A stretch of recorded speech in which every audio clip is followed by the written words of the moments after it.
চীনা পণ্যে যুক্তরাষ্ট্রের বাড়তি শুল্কে প্রকট হচ্ছে পারস্পরিক বাণিজ্য যুদ্ধ। সুযোগ কাজে লাগাতে পারলে বাড়তি সুবিধা পাবে বাংলাদেশ। আনন্দ শোভাযাত্রায় এবার বাংলা বর্ষ বরণ করবে ঢাকা বিশ্ববিদ্যালয়। সাময়িকভাবে বন্ধ থাকবে মেট্রো স্টেশন, ক্যাম্পাসে প্রবেশও কড়াকড়ি। অসহনীয় গরমে চর্মরোগে আক্রান্ত হচ্ছেন অনেকে। শরীর জুড়ে চুলকানি সহ ভুগছেন জ্বরে। ভীত না হয়ে চিকিৎসকের শরণাপন্ন হওয়ার পরামর্শ। এবং এই ছুটির পর বাজারে ক্রেতার সমাগম বাড়লেও বাড়েনি পণ্য সরবরাহ। বর্ষবরণ উৎসব ঘিরে ইলিশের দামে আগুন।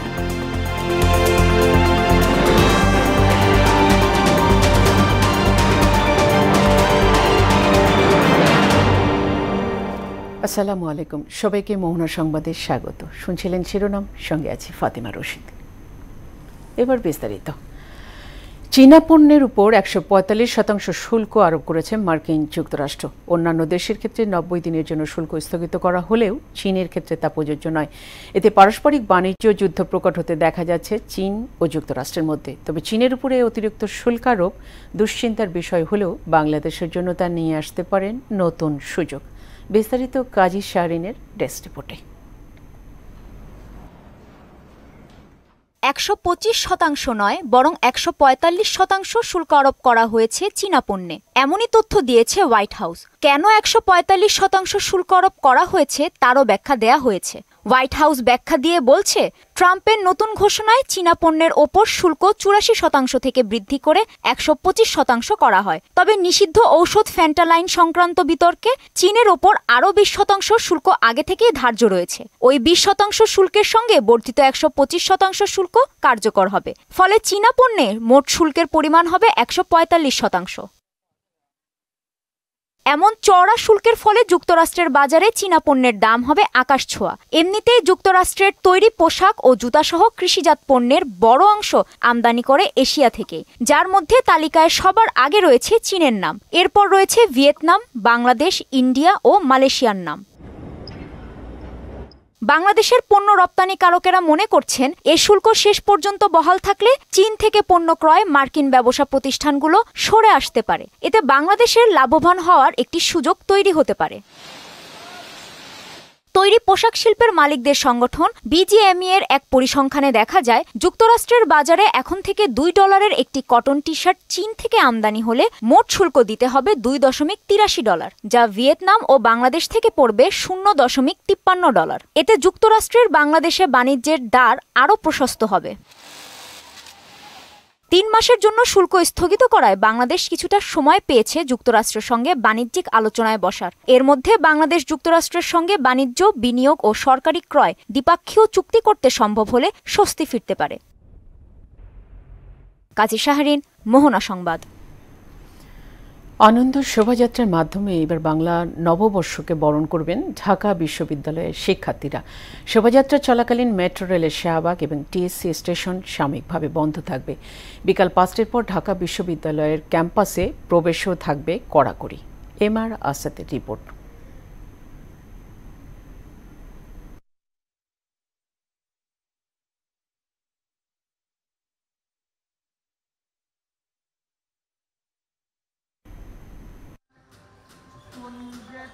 বাংলা নববর্ষের আর বেশি দেরি নেই, আর বর্ষবরণের সবচেয়ে বড় আয়োজন করে ঢাকা বিশ্ববিদ্যালয়ের শিক্ষার্থীরা। এবারও এর ব্যতিক্রম নেই। শোভাযাত্রার জন্য চারুকলা অনুষদ তৈরি করেছে ৭টি বড় মোটিফ। ফিলিস্তিনের প্রতি সমর্থনের চিহ্ন হিসেবে থাকছে তরমুজের ফালির বড় একটি মোটিফ। ঢাকা বিশ্ববিদ্যালয় কর্তৃপক্ষের ব্রিফিংয়ে জানানো হয়, আনন্দ শোভাযাত্রায় অংশ নেবেন বিভিন্ন জাতিগোষ্ঠীর মানুষ। শোভাযাত্রা সুশৃঙ্খল রাখতে মেট্রো রেলের শাহবাগ ও ঢাবি স্টেশন সাময়িক বন্ধ থাকবে। রেলের নিরাপত্তা এবং ক্রাউড নিয়ন্ত্রণের জন্য আমরা সিদ্ধান্ত নিয়েছি এবং অলরেডি অবহিত করেছি, সকাল থেকে দুপুর ৮টা পর্যন্ত মেট্রোর শাহবাগ এবং টিএসসি স্টেশন দুটো বন্ধ থাকবে। মঙ্গল শোভাযাত্রার নাম আনন্দ শোভাযাত্রা করা ও ফ্যাসিবাদ মোটিভের ব্যাখ্যাও দেন ঢাবি উপাচার্য। পরিবর্তনমূলক ব্যবস্থার একটি প্রতীকী মুখাবয়। এর ভেতর যদি আপনি কোনো একজন নির্দিষ্ট ব্যক্তিকে দেখতে চান, সেটা আপনার স্বাধীনতার শৈল্পিক প্রকাশ। যদি আপনি মনে করেন যেটি একটি সার্বিক প্রতীক আকার আমি দেখব, সেটি আপনার প্রতি। আমরা নাম পরিবর্তন করছি না, আমরা আমাদের পুরনো নাম এবং ঐতিহ্য ফেরত যাচ্ছে, যেটা দিয়ে চারুকলার এই কার্যক্রম শুরু হয়েছে। বিকেল 5টার পর ক্যাম্পাসে নতুন করে কেউ প্রবেশ করতে পারবেন না বলেও জানানো হয় ব্রিফিংয়ে। অন্যান্য প্রান্তের মানুষের নিপীড়নেরও কিছু প্রতিফলন আমরা তুলে ধরার চেষ্টা করছি। MR আসাদ, মোহনা সংবাদ, ঢাকা। এবারের ঈদ উল ফিতরের ঈদযাত্রায় 300 দুর্ঘটনায় 322 জনের মৃত্যু হয়েছে। বরাবরের মতো এই দুর্ঘটনার শীর্ষে মোটরসাইকেল, যা মোট সড়ক দুর্ঘটনার 42.85%। 135টি মোটরসাইকেল দুর্ঘটনায় 1.5 শতাধিক মানুষের মৃত্যু হয়। দুর্ঘটনার অন্যতম কারণ হিসাবে পরিবহনের বেপরোয়া গতি আর মহাসড়কে ব্যাটারি অটোরিকশার দৌরাত্ম্যের কথা বলছে বেসরকারি সংস্থা যাত্রী কল্যাণ সমিতি। নাসির উদ্দিনের রিপোর্ট। সড়ক দুর্ঘটনা কিংবা তার থেকে মৃত্যু এবং পঙ্গুত্ব বরণ, এগুলো বাংলাদেশে নৈমিত্তিক ঘটনা। পত্রপত্রিকা কিংবা টেলিভিশনে প্রায় প্রতিদিনই শিরোনাম হয় সড়ক, রেল ও নৌ দুর্ঘটনা। বছর জুড়ে তো দুর্ঘটনা আছেই, তবে ঈদযাত্রার 5-6 দিনে সংখ্যা বাড়ে কয়েক গুণ। এবার ঈদে মোট সড়ক দুর্ঘটনার সংখ্যা 315টি। এতে প্রাণ ঝরেছে 322 জনের, আর আহত প্রায় 850। সম্প্রতি এমন পরিসংখ্যান প্রকাশ করেছে বেসরকারি প্রতিষ্ঠান যাত্রী কল্যাণ সমিতি। একই সময়ে রেলপথের 21 দুর্ঘটনায় 20 জন এবং নৌপথে 4 দুর্ঘটনায় 10 জন নিহত হয়েছে। সড়ক, রেল, নৌ মিলিয়ে 340 দুর্ঘটনায় 350-র বেশি মানুষের মৃত্যু হয়। বরাবরের মতো এবারও দুর্ঘটনার শীর্ষে মোটরসাইকেল। ঈদে 135টি মোটরসাইকেল দুর্ঘটনায় 151 জন নিহত ও 155 জন আহত হয়েছে, যা মোট সড়ক দুর্ঘটনার 42.85%। আর মোট মৃত্যুর 46.89% হয়েছে মোটরসাইকেলে।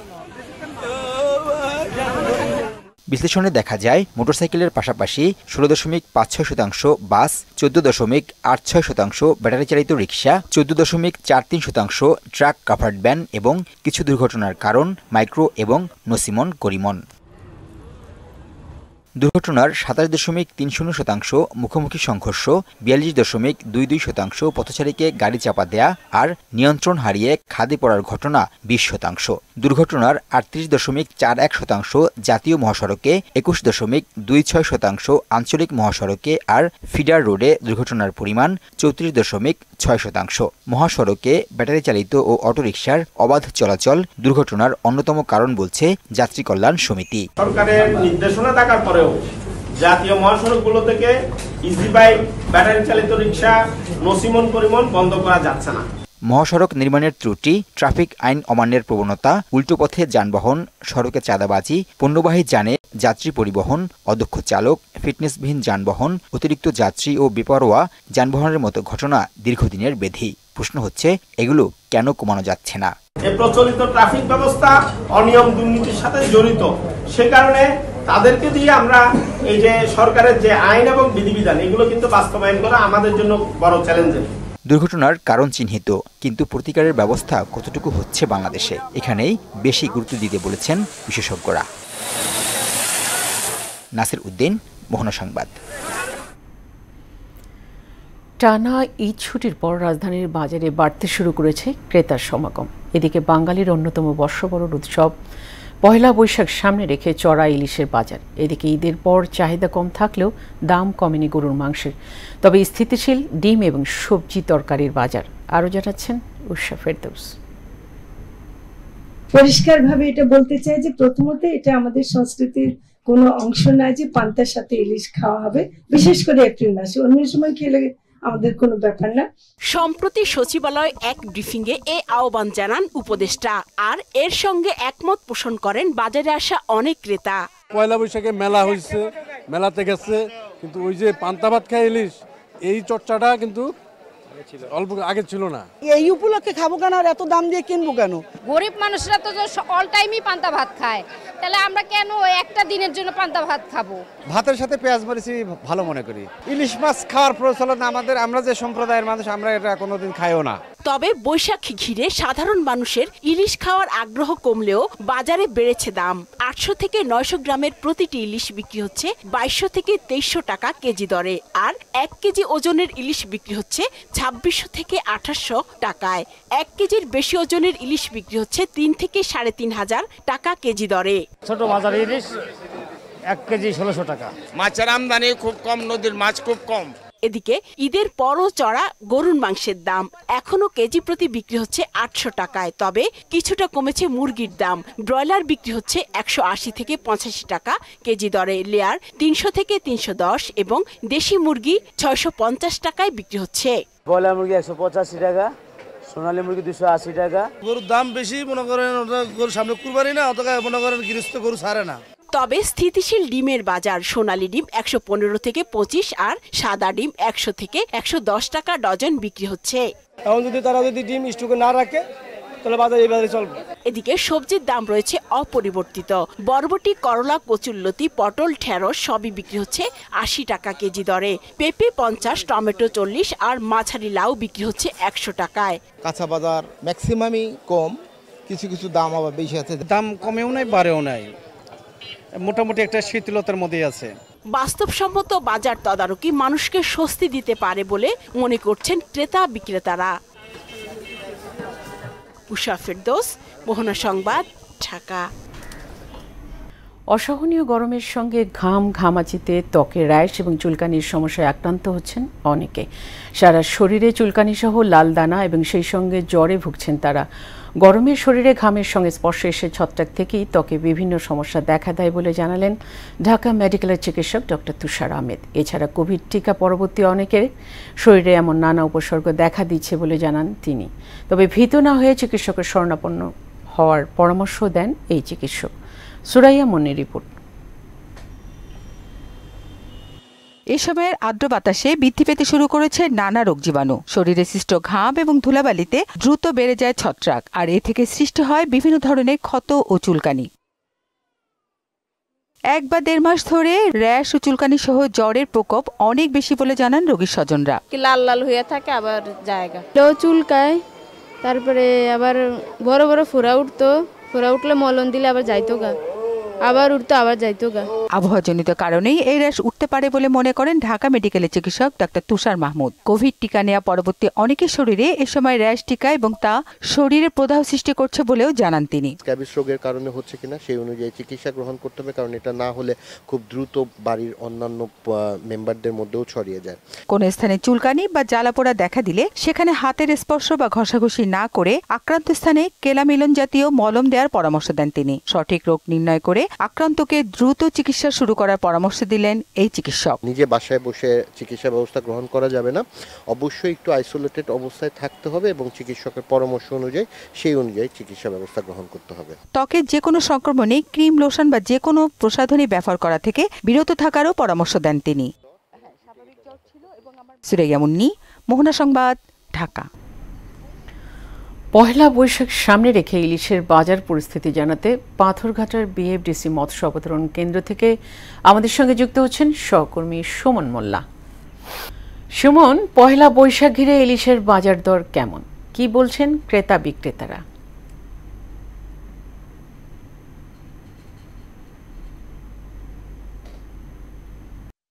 আমি আসলে যুক্ত আছি বরগুনা জেলার পাথরঘাটার যে বিএফডিসি মৎস্য কেন্দ্র থেকে। এবার আপনারা জানেন যে আর 2 থেকে 3 দিন পরে শুরু হবে যে বৈশাখ, এবং এই বৈশাখকে কেন্দ্র করে কিন্তু প্রতি বছরই বিভিন্ন রকমের আয়োজন করে থাকে, এবং বাঙালির যে ইলিশ মাছ, তো প্রতি বছরে কিন্তু আসলে ইলিশ মাছের দাম আকাশচুম্বী হয়ে থাকে। তবে এই বছরও তার ব্যতিক্রম নয়, কারণ আপনারা জানেন যে এমনিতেই এখন বর্তমানে কিন্তু ইলিশের মৌসুম নয়, তারপরও ইলিশের আসলে মৌসুম থাকা অবস্থায় কিন্তু দামটা অনেকটা নিয়ন্ত্রণ থাকে। মৌসুম না থাকার কারণে দামটা কিন্তু আকাশচুম্বী হয়ে থাকে। এবং এই যে বাজার বিএফডিসি বাজারে আমরা থেকে দেখাচ্ছি, এবং এই বাজার থেকে আসলে বাংলাদেশের বিভিন্ন এলাকায় কিন্তু আসলে এই মাছ রপ্তানি হয়ে থাকে। বর্তমানে যদি ইলিশের দাম আমি বলি, সেক্ষেত্রে আসলে বলতে হয় যে প্রতি মন, অর্থাৎ 1 কেজি ওজনের যে ইলিশের মাছের মন রয়েছে সেগুলো কিন্তু 1 লক্ষ টাকা দরে আসলে বিক্রি হচ্ছে, এবং জাটকা ওজনের যে ইলিশগুলো রয়েছে সেগুলোর মাছের দাম কিন্তু 35,000 টাকা মন দরে বিক্রি হয়েছে। তো বুঝতে পারছেন আকাশচুম্বী দাম রয়েছে। তবে এখানকার জেলেরা যেটি বলছেন যে যদি আসলে এখানকার যদি একটা হিমাগার দেওয়া যেত, সেক্ষেত্রে কিন্তু যে সময় দামটা আসলে ইলিশের নিয়ন্ত্রণে থাকতো, সেই মাছটি রেখে এখন হয়তো কম দামে দেশবাসীকে আসলে ইলিশ মাছ খাওয়াতে পারতো। এমনটি কিন্তু এখানকার মৎস্যজীবী বলেন বা পাইকার বলেন বা জেলেরা বলেন, তাদের কাছে আমরা কথা বলে জানতে পেরেছি। তারপরও এখানকার যারা প্রশাসন রয়েছে তারা ব্যাপক তৎপর রয়েছে, তাতে কোনো আসলে অসাধু ব্যবসায়ী বা আড়তদাররা দাম দ্বিগুণ করতে না পারে সেই জন্য চেষ্টা করছেন। তবে ঢাকায় কিন্তু এখন দাম অনেকটাই চড়া, কিন্তু এখান থেকে আসলে যেতে কেরিং খরচ রয়েছে, কারণ আপনারা জানেন যে দূর দূরান্ত থেকে তো এখান থেকে ইলিশ যাচ্ছে। তো আমার কাছে এই ছিল সর্বশেষ পাথরঘাটা থেকে। তো ফাতিমা। সুমন, আপনাকে ধন্যবাদ। দেশের বাজারে স্বর্ণের দাম অস্বাভাবিক হারে বেড়ে নতুন রেকর্ড সৃষ্টি করেছে। নতুন দাম অনুযায়ী সবচেয়ে ভালো মানের বা 22 ক্যারেটের 1 ভরি স্বর্ণের দাম 1,59,027 টাকা। এ দফায় ভরিপ্রতি দাম বেড়েছে 2,403 টাকা। বাংলাদেশ জুয়েলার্স অ্যাসোসিয়েশন বাজুস বৃহস্পতিবার রাতে এক বিজ্ঞপ্তিতে তথ্য জানায়, গত 9 এপ্রিল থেকে 22 ক্যারেট স্বর্ণের দাম ছিল ভরিপ্রতি 1,56,624 টাকা। মাত্র 2 দিনের মধ্যে দাম বেড়ে নতুন রেকর্ড হলো। সংবাদ শেষ করব রহস্যঘেরা কৈলাস পর্বতের খবর দিয়ে। কৈলাস পর্বত পশ্চিম তিব্বতে অবস্থিত, সমুদ্রপৃষ্ঠ থেকে 6,656 মিটার উচ্চতায় অবস্থিত একটি পবিত্র স্থান, যা হিন্দু, বৌদ্ধ এবং জৈন ধর্মাবলম্বীদের কাছে পবিত্র জায়গা হিসেবে বিবেচিত। ধর্মীয় বিশ্বাস অনুযায়ী এই পর্বত এবং তার আশেপাশের এলাকায় বহুকাল থেকেই অলৌকিক ঘটনা ঘটে আসছে। কৈলাস পর্বতে যারাই ওঠার চেষ্টা করেছেন তাদের অঙ্গ প্রত্যঙ্গ কাজ করা বন্ধ করে দেয়, শরীরে চলে আসে অকাল বার্ধক্য, এমনকি মাথার চুল এবং হাতের নখ বাড়তে থাকে দ্রুত গতিতে। রহস্যে ঘেরা কৈলাস পর্বতের কিছু রহস্য জানাচ্ছেন ইশতিয়াক হোসেন। 8,849 মিটার উচ্চতার এভারেস্ট চূড়ায় পর্বতারোহীদের পা পড়লেও এর চেয়ে 2,200 মিটার কম উচ্চতা সম্পন্ন একটি পর্বতে আজও কেউ উঠতে পারেনি। প্রকৃতির অসংখ্য বিস্ময়ে লুকিয়ে থাকা সেই পর্বতের নাম কৈলাস। এটি হিন্দু ধর্মাবলম্বীদের অন্যতম তীর্থস্থান। হিন্দু পুরাণে কৈলাসকে শিবের লীলাধাম বলা হয়েছে। একটি আজব কাণ্ড হলো, যখনই এই পর্বতে কোনো আরোহী ওঠার চেষ্টা করেন তখনই শুরু হয় অতি প্রকৃত কিছু ঘটনা। কিছু দূর ওঠার পরে শুরু হয় ঝড়, তেড়ে আসে পাথরের টুকরো। অনেক সময় পর্বতারোহীরা পা পিছলে পড়েও যান। অনেক ক্ষেত্রে শরীরের কলকবজা কাজ করা বন্ধ করে দেয়। অকাল বার্ধক্য চলে আসে পর্বতারোহীর শরীরে। এমনকি মাথার চুল ও হাতের নখ বাড়তে থাকে দ্রুত গতিতে। সাধারণভাবে মানুষের নখ চুল যে হারে বাড়ে, কৈলাস পাহাড়ে অন্তত 12 ঘন্টা কাটালে নাকি এর বৃদ্ধির হার দ্বিগুণ হয়ে যায়। কৈলাস পর্বতের গায়ে বরফ ও পাথরের সেতু বন্ধনে তৈরি হওয়া পবিত্র স্বস্তিকা এবং ওম চিহ্নের রহস্যও অজানা। গুগল আর্থের তোলা একটি ছবিতে দেখা যায়, কৈলাস পর্বতের একটি বিশেষ জায়গায় আলো ও ছায়া সৃষ্টি করেছে হাস্যরত শিবের মুখবয়ব। অনেক পর্বতারোহী কৈলাস পর্বতের ভেতর থেকে ওম ধ্বনি ভেসে আসার দাবি করেছেন। কোনো কোনো বিজ্ঞানীর দাবি, এই শব্দ আসলে বরফ গলার আওয়াজ। বলা হয়, যখন শব্দ ও আলো মিলিত হয় তখনই ওম শব্দটি উৎপন্ন হয়।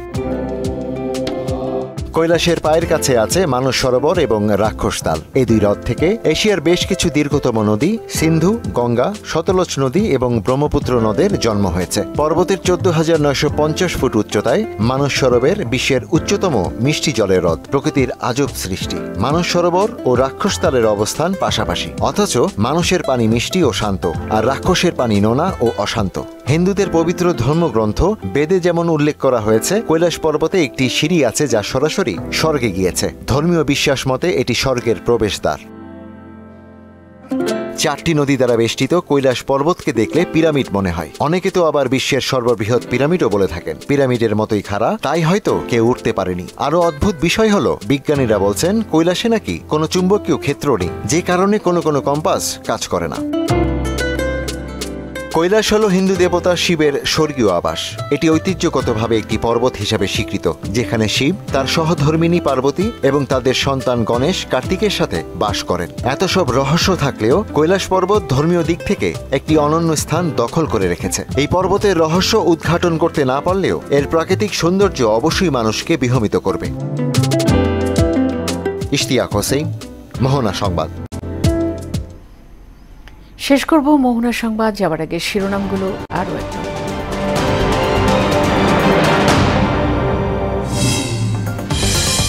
চীনা পণ্যে যুক্তরাষ্ট্রের বাড়তি শুল্কে প্রকট হচ্ছে পারস্পরিক বাণিজ্য যুদ্ধ। সুযোগ কাজে লাগাতে পারলে বাড়তি সুবিধা পাবে বাংলাদেশ। আনন্দ শোভাযাত্রায় এবার বাংলা বর্ষ বরণ করবে ঢাকা বিশ্ববিদ্যালয়। সাময়িকভাবে বন্ধ থাকবে মেট্রো স্টেশন, ক্যাম্পাসে প্রবেশও কড়াকড়ি। অসহনীয় গরমে চর্মরোগে আক্রান্ত হচ্ছেন অনেকে। শরীর জুড়ে চুলকানি সহ ভুগছেন জ্বরে। ভীত না হয়ে চিকিৎসকের শরণাপন্ন হওয়ার পরামর্শ। এবং ঈদের ছুটির পর বাজারে ক্রেতা সমাগম বাড়লেও বাড়েনি পণ্য সরবরাহ। বর্ষবরণ উৎসব ঘিরে ইলিশের দামে আগুন।